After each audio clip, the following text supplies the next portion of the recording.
Oke, assalamualaikum warahmatullahi wabarakatuh. Di video ini, perkenalkan, nama saya Amiruddin Hamzah. Video ini saya buat untuk memenuhi tugas akhir mata kuliah jaringan saraf tiruan di program studi informatika Fakultas Sains dan Teknologi Universitas Muhammadiyah Sidoarjo. Jadi video ini saya buat untuk memenuhi tugas akhir mata kuliah jaringan saraf tiruan. Oke, langsung saja saya buka file soalnya dari e-learning. Cobalah programming berdasarkan blok sebagai berikut. Programming ini merupakan cara melakukan prediksi atau klasifikasi. Kerjakan dengan menggunakan studi kasus yang berbeda. Artinya data yang Anda gunakan bukan data dari blok, Anda mencari data sendiri. Untuk pengerjaan nomor berdasarkan sebagai berikut. NIM saya 7, jadi saya menggunakan blok urutan nomor 4. Oke. Blok nomor 4 jaringan saraf tiruan untuk klasifikasi citra daun. Setelah saya baca sekilas, penulis menggunakan 4 klasifikasi daun. Untuk data latihnya menggunakan 24 citra dan data ujinya 16 citra, masing-masing dari 4 kelas.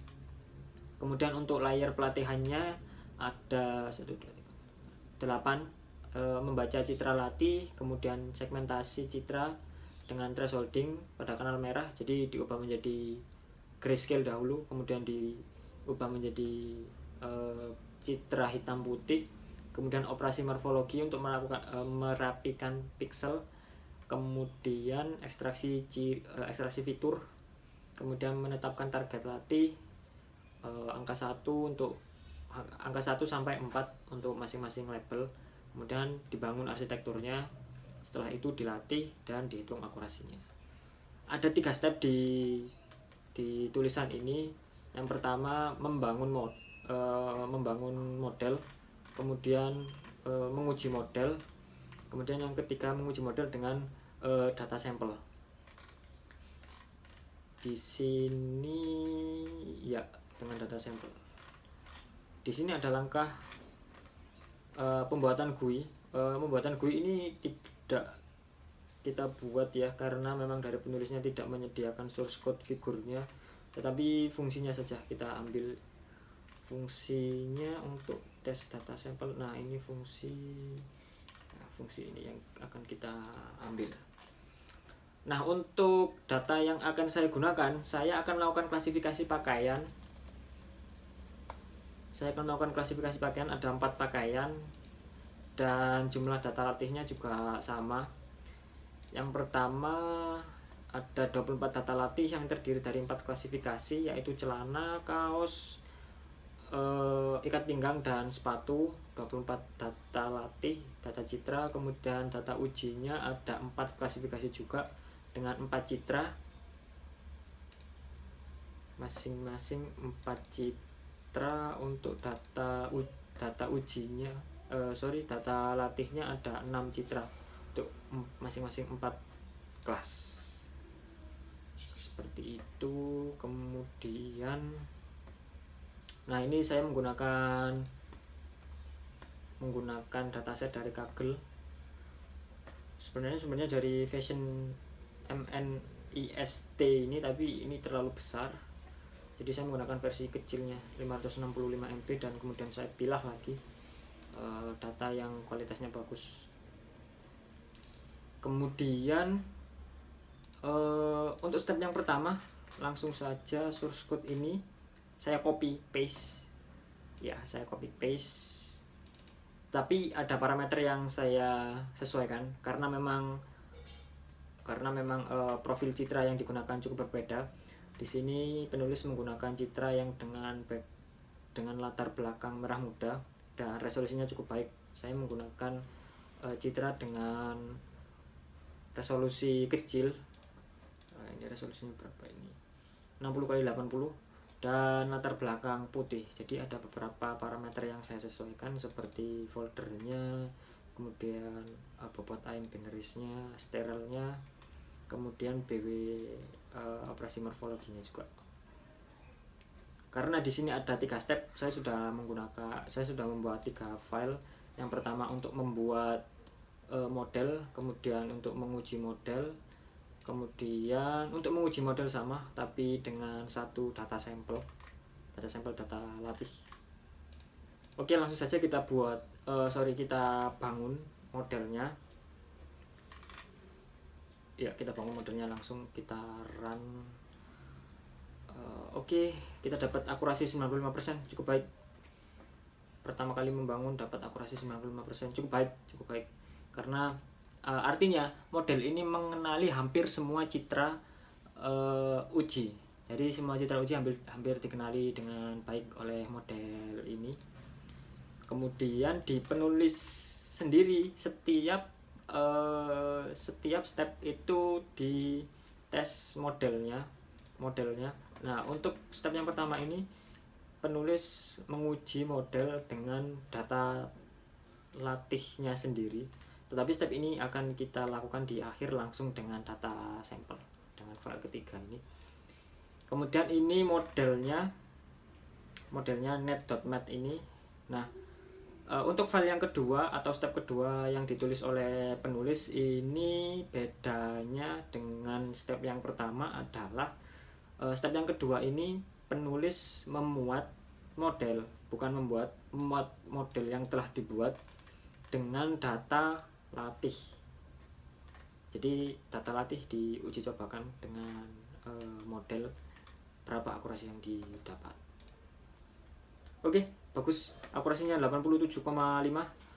Di sini mendekati dengan akurasi modelnya sendiri terhadap data training itu 95% tadi. Sekarang data uji dengan data latih akurasinya 87% setengah. Cukup bagus, cukup mengenali dengan baik. Nah, kemudian penulis melakukan tes lagi terhadap data uji dilakukan lagi. Tetapi di sini langsung kita loncat ke step 3 karena memang stepnya sama-sama menguji di data uji. Oke, di sini saya coba celana 10. Ada beberapa karena akurasinya tidak 100%, ada beberapa prediksi yang meleset. Oke, gak apa-apa. Itu karena memang akurasinya tidak 100%, yang mana model tidak mengenali semua data yang diberikan, data yang telah diujikan. Ini coba kita latihkan image test celana 10. Nah, ini coba kita teskan. Nah, di sini ketika outputnya ini mengeluarkan angka 1, maka klasifikasinya celana, karena memang dari source code klasifikasinya sendiri ini berdasarkan nama dari filenya, seperti itu. Nah, ini ada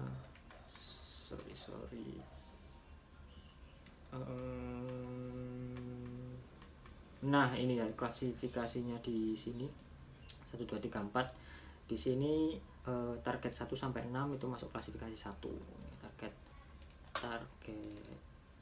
1 sampai 6 klasifikasi 1. Target 1 sampai selanjutnya 6 sampai 12. 7 sampai 12 klasifikasi 2 dan seterusnya. Di sini juga sama, outputnya 1 celana, 2 kaos, 3 sapu atau ikat pinggang, output 4 sepatu. Kemudian kita keluarkan kelasnya berapa. Oke, langsung saja menggunakan celana. Ada JPEG, apakah dia mampu mengenali. Baik, cukup cepat komputasinya karena memang citra yang saya gunakan cukup kecil dimensinya. Kelas celana, kemudian kita coba random lagi. Ini random test ya, kaos 0 10 JPEG, kaos 0 10 JPEG. Dia mampu mengenali atau tidak? Harusnya sih mampu. Kaos bagus. Kemudian sapu 10. Sapu coba, bagus sekali, akurasi 87%. ini. Sepatu, nah mantap. Sejauh ini sampel yang kita ujikan belum meleset sedikit pun. Jadi kita menguji 4 sampel ya. tadi kita udah uji semua data latih, akurasinya memang 87%. Tetapi saya yakin ketika kita menguji semua data ini, pasti ada satu data yang meleset atau dua data yang meleset, karena memang akurasinya tidak full 100%, ada 87%. Tetapi Shoki itu cukup bagus. Jadi model ini sudah mengenali hampir semua data yang kita latihkan atau kita ujikan. Jadi kurang lebih data ini memang cukup baik karena tingkat akurasinya cukup tinggi. Oke, sekian video dari pemaparan tugas akhir ini. Terima kasih atas atensinya. Mohon maaf sebesar-besarnya atas kesalahan atau kekurangan dalam pembuatan video ini. Akhirul kalam. Wassalamualaikum warahmatullahi wabarakatuh.